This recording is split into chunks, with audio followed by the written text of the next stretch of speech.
We spoke with veterinarian Dr. Noémie Hofman about fish health and how proper care can help prevent common health problems. Well, hi, Dr. Noémie. Thank you so much for being here to speak with us. Thank you for inviting me. Well, we're so excited to get your perspective, especially as you're a veterinarian who's worked with fish and treating fish. Can you start by telling us a little bit about your background and your work as an exotic vet? Yeah, sure. So I'm a vet. I've been a vet for 9 years, and I work now in Dubai, basically. I'm one of the certified aquatic vets. So I'm certified by the WAVMA. I don't know if you've heard of this, but WAVMA is basically the World Aquatic Veterinary Medicine Association.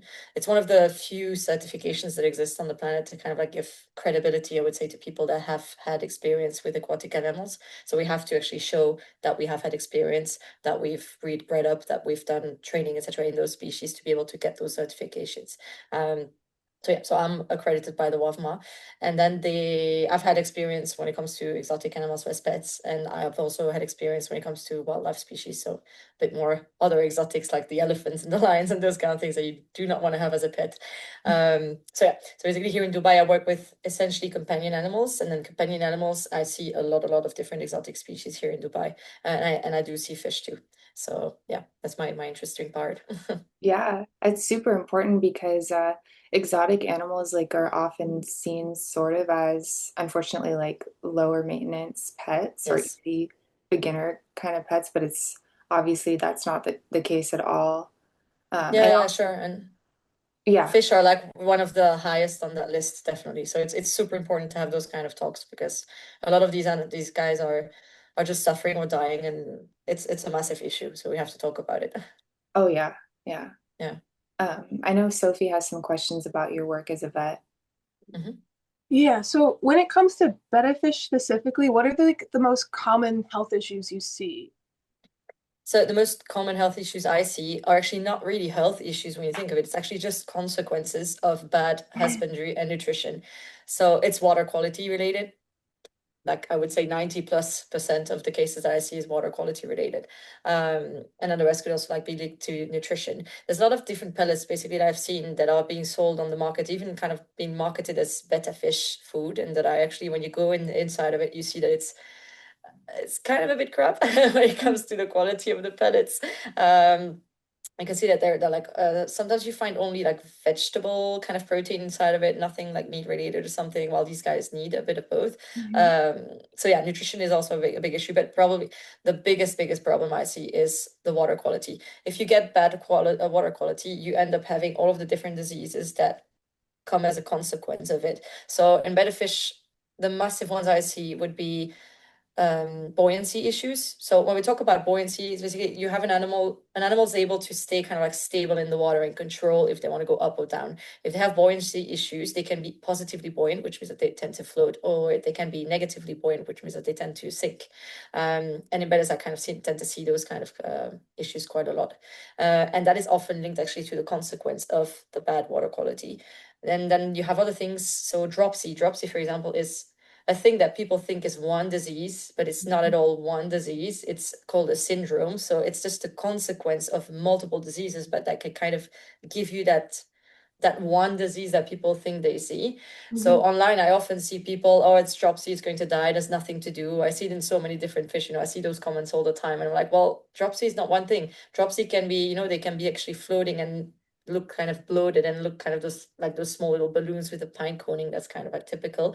Um, but that can be linked to constipation. It can be linked to egg retention. It can be linked to cancer. Okay, that would be a bad example, but it's not just basically what people think it is, which is they just say, oh yeah, the kidneys are failing, there's nothing more you can do. But dropsy is linked to the accumulation of water inside of the body, the accumulation of something that kind of like creates that kind of edema of the animal. And it can be due to different things. So for example, constipation is not always fatal. It can be treated in different cases, etc., etc. So there's things that can be done in those kind of things.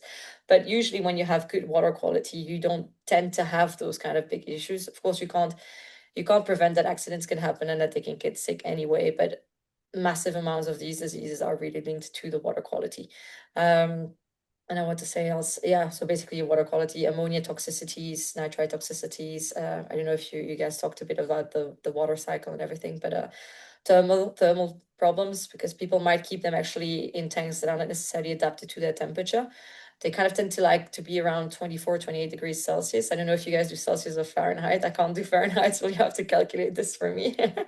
But yeah, but this is kind of like their security temperature, their preferential zone. And these guys are ectotherms, so they can't their temperature depends on the environmental temperature. So if this is also already not adapted, they get to massive issues. You can also get things like what's called fin rot, which is actually also, again, not kind of one disease, can be due to different bacteria. Sometimes you can also have some fungus kind of like playing those kind of things, but it's also usually consequences of bad water quality. And you were mentioning like prevention as like a really important part about like exotic pet care for betta fish. So like, what is a good way or the way to prevent poor water quality? Set up a proper tank. That's the first thing to do. If you set up, and once you set up a proper tank, usually what I recommend is minimum, I ask people to give a minimum of 20 liters. So again, I don't know if you do liters or gallons. I think gallons you have to divide by 3 point something to get to. So I think that would be, if I'm not wrong, like 7 something gallons. Yeah, I think it's I don't know, closer maybe to five gallons. 5 gallons. Yeah, Oh I know yeah, 5 gallons is could make 19 sense. liters. Yeah. Yeah, okay. So yeah, so that's kind of like what I recommend. It's not just because I want a bigger tank for the fish. Well, kind of in my opinion, sometimes the bigger the better, depending on the animal. But basically, it's really just because otherwise you cannot get to a proper stable water environment. If you leave them in small cups, like what they are being sold in community, the amount of ammonia is going to accumulate quite quickly, and you will get them become toxic. The animals will just die from like what's called like chronic ammonia toxicity. So I don't know, for those who don't know, but basically a fish, just by living and breathing, excretes ammonia, which is like the waste material of the body. And then that ammonia, if that accumulates even a tiny bit, it's super toxic for fish. So if you have a good tank and good filtration, and then of course when I talk about filtration, it needs to be cycled, so you need to have good bacteria on the tank itself, on the filter itself, that is going to transform that ammonia in nitrite, which is a bit less toxic but still quite toxic, and then that nitrite is going to be transformed by bacteria inside of nitrate, and then that nitrate is going to be reabsorbed by plants, or you can do water changes and kind of remove it, but it's way less toxic than the ammonia and the nitrite.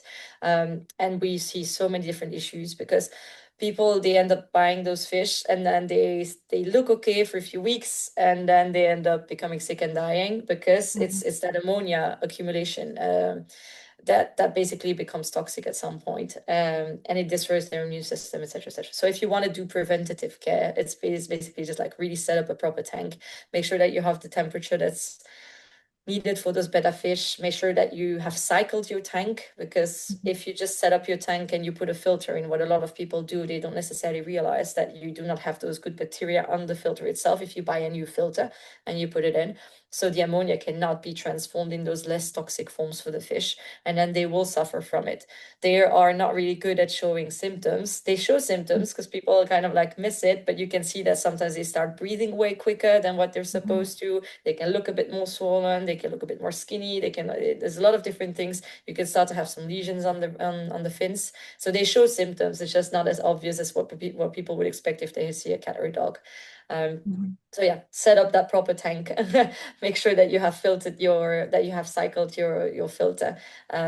Make sure that the temperature is adequate. Make sure that you don't do huge pH shifts or big water changes that might actually kill your filter afterwards. Some people, what a big mistake that I see is basically people, they cycle the tank and then they wash the filter with tap water that is chlorine water. And when you have chlorine inside, it actually kills the bacteria. So it's as if your tank is not cycled anymore.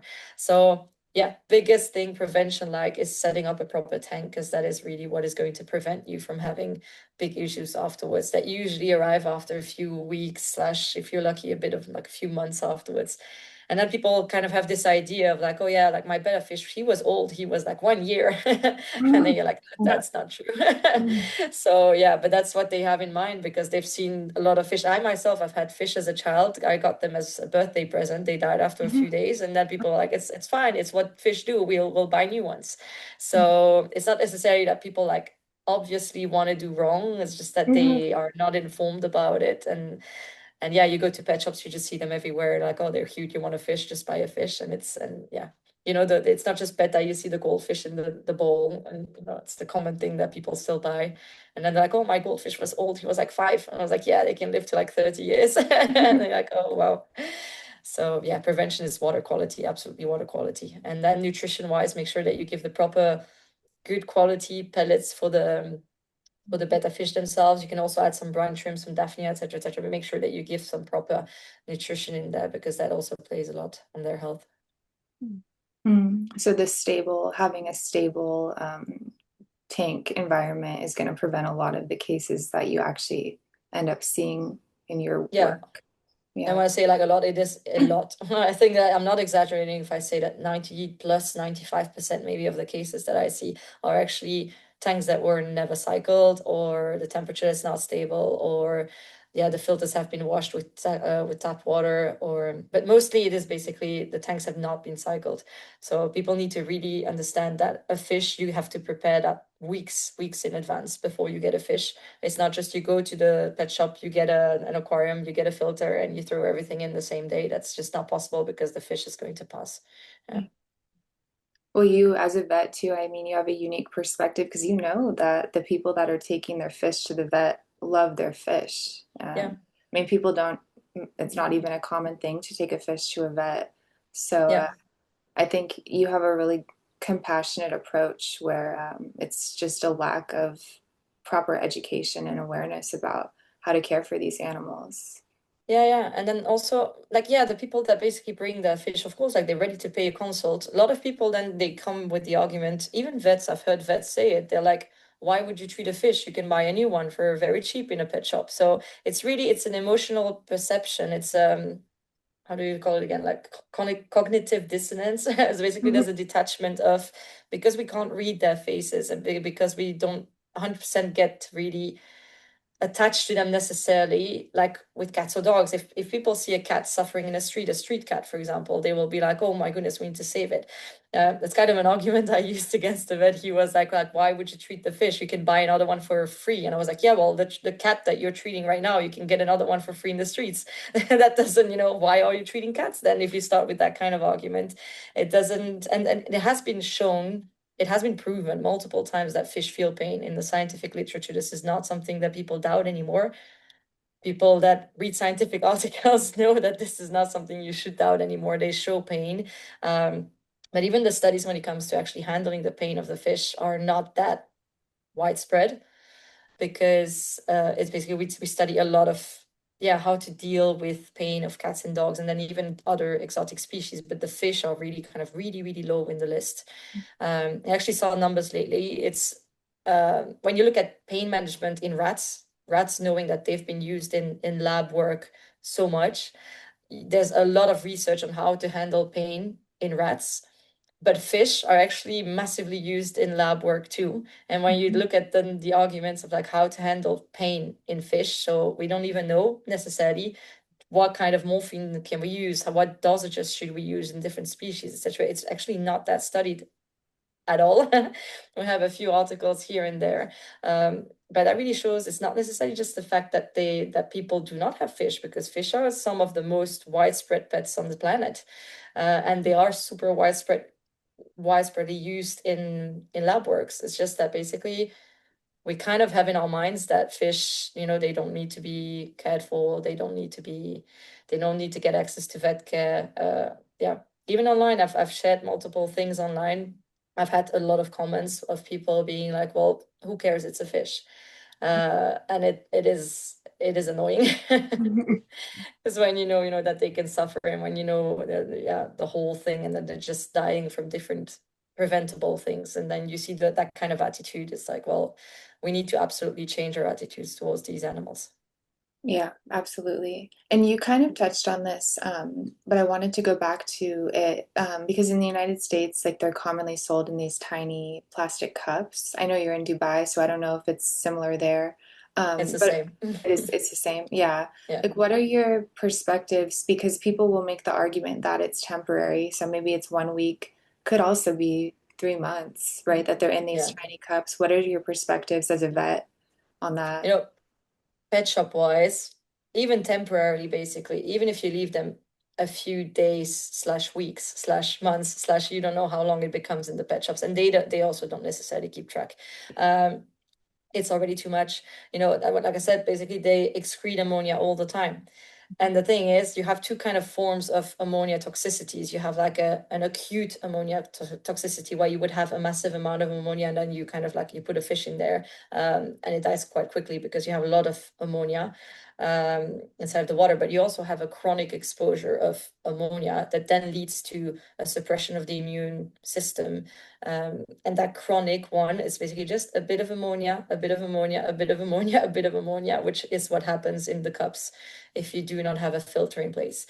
So same thing, you can't control the temperature in those cups. So I don't know how cold the pet shop might be or how hot the pet shop might be. So if the temperature is not stable, the animal's going to suffer from it because, like I said, they are ectotherms. So they really depend on the environment they're living in, which means that if the temperature, for example, is too cold, they will not be able to digest well. Mhm. If it is too hot, they might actually digest a bit too much and they might start to digest themselves because then their metabolism actually becomes very high. They have a high requirement of different energies, of different foods, etc. They consume themselves basically if the temperature is too hot. So, and you cannot control this. You cannot, if the temperature is too cold, you cannot place a heater inside of a small cup because then you cook the fish. So it's not possible. Mhm. You at least need to have a cycle tank, at least have to have a cycle tank Mhm. before you expose fish. Now the problem is that compared to other fish, you might not necessarily put multiple betta fish together because we know the fighter fish that they are. So it is a yeah. But then basically it is also, if you sell them in cups, you sell the idea that they're fine in cups. That's Mhm. also another thing. And then people, they buy them in cups and then they leave them in super small aquariums. I've seen super, super small aquariums like this size being sold for betta fish. And people are like, it's perfectly fine. And then, you see them in the pet shops and they're like, yeah, the pet shops had them. They were fine in the pet shops. And then they kind of get the idea of, I can leave it in a small cup, no problem. Mhm. And then, yeah, and then they die after a few weeks and then they buy a new one because they thought basically, oh, that one must have been sick. So we get a new one. But that's not it. It's really just the water quality that's really a consequence. So yeah, well, and welfare wise, so we don't know that much about pain management in fish. We don't know that much about in general medicine because when I compare what is known in the cats and the dogs and even like rabbits or other species, when we look at the fish, we start to know a bit more because some research is done, especially in the different aquariums and the zoo and the aquariums. But the rest, it's only a fraction of what is known in the other species that is being known in fish. So when we talk about enrichment, if I told you I'm going to buy a dolphin and putting in my bath, people will be like, this is horrible. And I was like, oh, why is it horrible? And then they're like, because they can't express their natural behavior, they can't maybe play, they can't express mating behavior, they can't express those kind of things. But placing a fish in a small cup, people are like, it's fine. Mhm. So enrichment wise, we don't know that much about fish yet, we don't know exactly yet what they actually need to feel well. It's complicated to always kind of measure their behavior and be like, is that a happy behavior? Is that not a happy behavior? Is that just like floating, not moving? So a lot of research is also needed on exactly how to enrich an environment properly for these different species, not just the bettas, it's the whole fish world in general. But if you put them in a small cup, knowing that in nature they would have at least heights, they would have different plants, they would have different, you know, amounts of lights that they could access, etc., etc. How can you do that in a small cup? It's just not possible. So it's complicated to say at this point and kind of like assume that this is proper care. Mm. I think some of it, even if there is a lack of research, some of it seems just obvious when you see how much they appear to be suffering or losing their fins, Yeah, looking yeah, lifeless in these cups. it can be pretty apparent. And Yeah. yeah, it definitely like I think sets people up for failure because it gives people the wrong impression. There's a Yeah, lot. I've seen worse cups actually. Here I've seen like a double cup that was attached. You had a super small separation, so it was like a double cup thing, and you had two males Oh on my. each side, and they could see each other. So I told the people, I saw the cup, I was like, you need to set up a proper tank. You need to separate them. They should not be seeing each other, etc., etc. And I was like, you need to really do those things properly because otherwise in a few weeks your fish are dead. And they were exhausting themselves. They were like in fighting Mhm. mode and they were just like seeing each other. They were fighting against a piece of plastic. So first of all, they were in really inadequate water. And then they were in a super stressful event. It's as if you put, I don't know, two male lions in a super small cage and then they see each other through the cage and then they just want to kill each other. Uh, they are not going to live long because they're just going to exhaust themselves. And it's that creates a lot of stress on the body itself and they don't last long.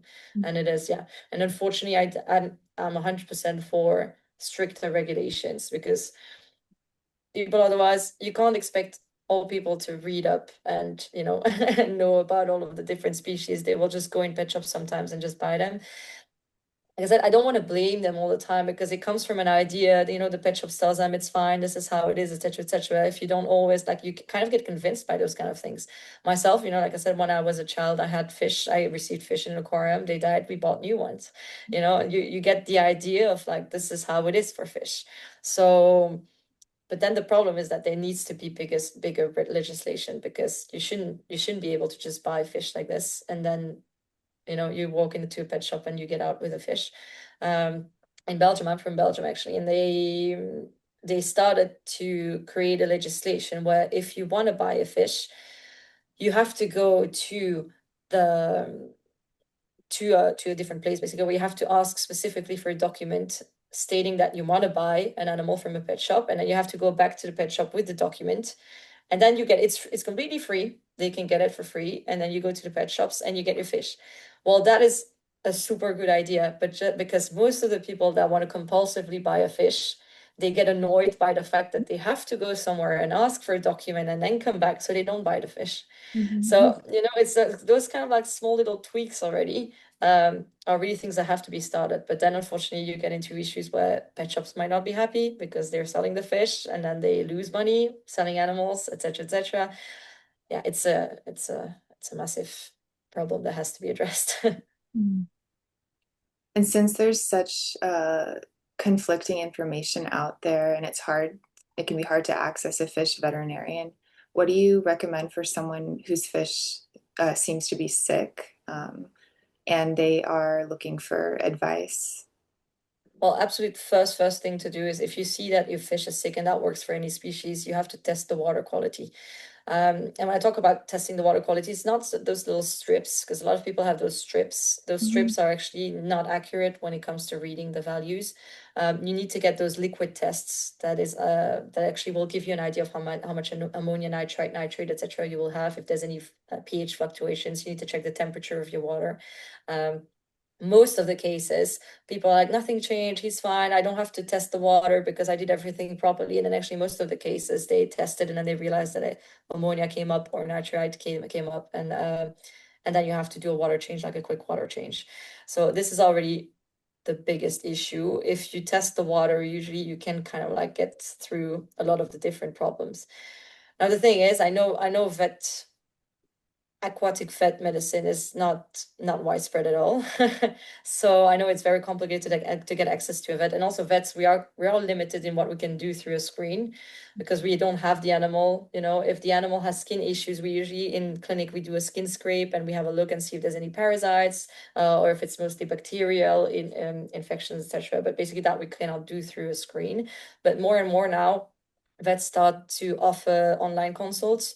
I also do it in my link in my bio. It's basically if you have some issues, you can click on it and basically book in a call with me to kind of like see and if we can address some things. Like I said, I can't do 100% like a medical consultation because I don't have the animal in front of me, so that's not possible. But I can give recommendations based on, okay, what is your water quality? What are the parameters? What now? Take some pictures, take some videos of the animal and kind of see what they look like. So more and more vets are starting to offer these things because we're not widespread. You can't find us like everywhere. It's only a few of us basically on the planet, so it's quite complicated. But that's something that you can do.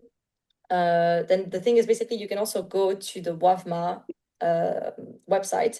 And in the WAVMA website, they actually have a list of the vets that are accredited for fish per country. So you can actually have a look and see if you have a vet that is accredited for fish in your country. And otherwise, get in touch with your exotic vet, because exotic vets, usually you have more than just fish vets.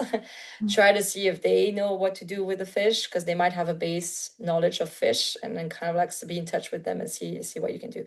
What I would also say is technically, like, if you have something happening, test your water, take videos, take pictures, try to get in touch with a vet, and don't necessarily jump on the treatments that you can find in the pet shops.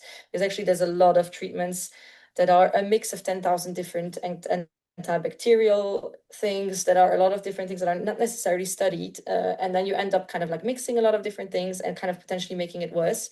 There's also some, and then you get to a lot of basically antibacterial resistance. I don't know if you've heard of this, but it's going to be a massive problem even for humans.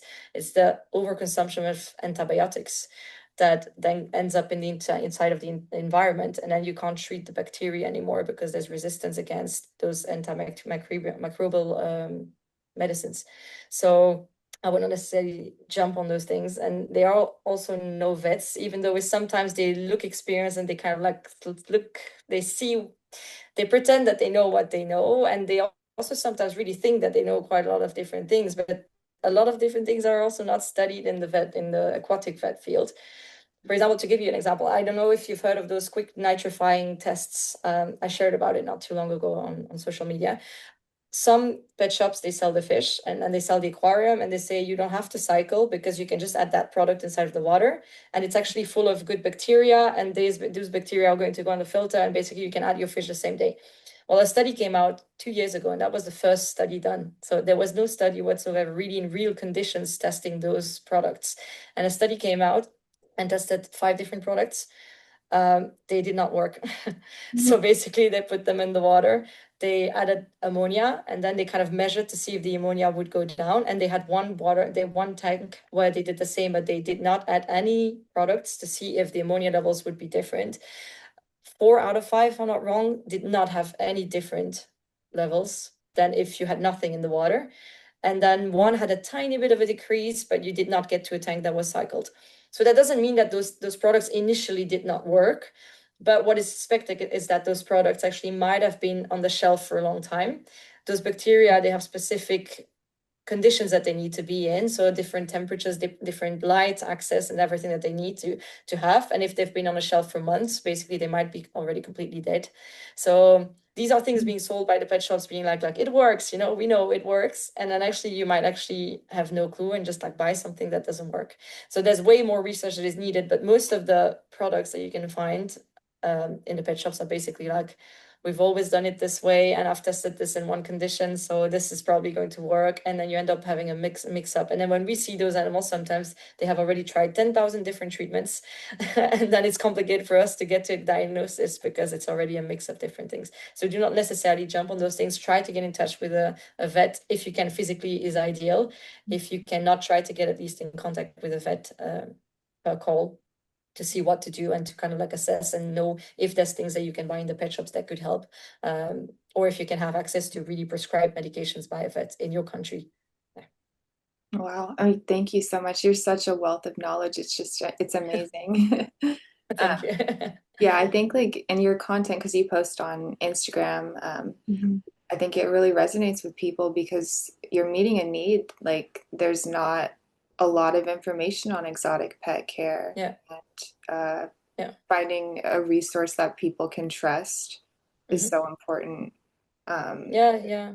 And it is like, even for the vets, for ourselves, it's actually frustrating because like I said, there's a big difference. There's a huge gap in the different species. And even when we, for example, if we want to treat an animal with morphine, in cats and dogs, we know the dosages, we know how it works in the body. It's been studied widespread. In fish, we start to have a few studies here and there. So for example, if I can use morphine on a goldfish, is that going to work on a betta fish? Or is it going to be a different concentration? All of those things, they need to be studied. So it's complicated. And we tend to not have to guess, but kind of like have to extrapolate quite a lot of the information in one species to kind of like try to see if that would work in different species. And the problem, like I said, is in the pet shops, that's the same thing with those products. It's not that I'm not saying that they're liars, etc., etc., and that they just want to sell you stuff. I think that they generally believe that some of those products work, because some of those products have been tested, but like in lab situations, in specific situations at like 37 degrees, which is usually like a temperature where actually humans exist in. So that's kind of like how the lab, tests are being done. But that if your fish lives at 24 degrees, the medicine at 37 that works at 37 degree might actually not be working at 24. So there's a lack of research, a massive lack of research in that field. And we absolutely have to work on those things. So it's not suddenly that everybody will know everything, but we have to be aware of that lack of knowledge and kind of like go with it and hopefully get better with it. Thank you so much. You're welcome. Yeah, it's such a privilege to be able to talk to you. You're definitely making a big difference. I'll continue.